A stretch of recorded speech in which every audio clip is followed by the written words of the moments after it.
अब देखिए, सोना खरीदे ना खरीदो वो तो आम जनता की अपनी भावना होती है, किसी पर कोई रोक नहीं लगा सकते हैं। मेरा ये मानना है कि शादी ब्याह में हमारे यहाँ एक संस्कृति है, उस संस्कृति के तहत गरीब से गरीब आदमी भी थोड़ा बहुत सोना अपनी बेटी को देता, क्योंकि सोने के रूम में उसके पास गहने रहते हैं।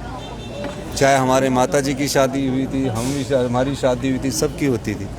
इस प्रकार की रोक नहीं लगानी चाहिए, क्योंकि जो हमारे ज्वेलर्स हैं उनके पास भी कई लोग कार्य करते हैं, वो भी रोजगार हो जाएंगे। तो जितने हमारे परिवार के लोग ये सोचकर सोना खरीदते हैं कि ये आने वाले समय में इसका मूल्य बढ़ेगा, वो इसलिए सोचते कि कभी मुसीबत आ गई तो उसको रखेंगे।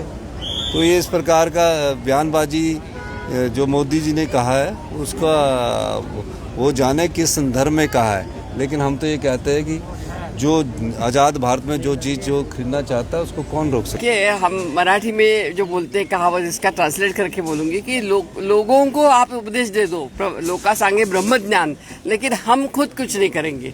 हम खुद 10 लाख का सूट पहनेंगे, हम खुद 15 तारीख से 20 तारीख तक अभी मई को हम दौरे पे जाएंगे, हम गुच्ची खाएंगे 1.5 लाख किलो की। ये सब आपको चलता है, लेकिन हमारे गरीब लोगों ने, सर्वसामान्य लोगों ने कुछ नहीं करना है।